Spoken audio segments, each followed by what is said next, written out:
हाँ। जय हिंद, वंदे मातरम साथियों।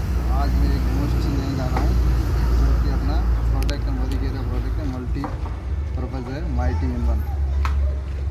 माइटी इन वन इसका डेमो दे रहे हैं हम एक रेक्सिन के ऊपर।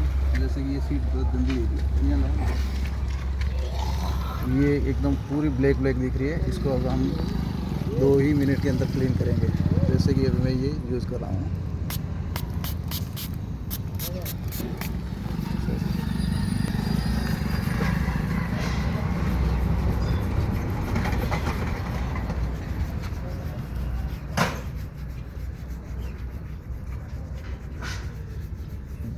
ये आपके सामने दिखाई दे रहा है बिल्कुल एकदम क्लियर होते हुए। और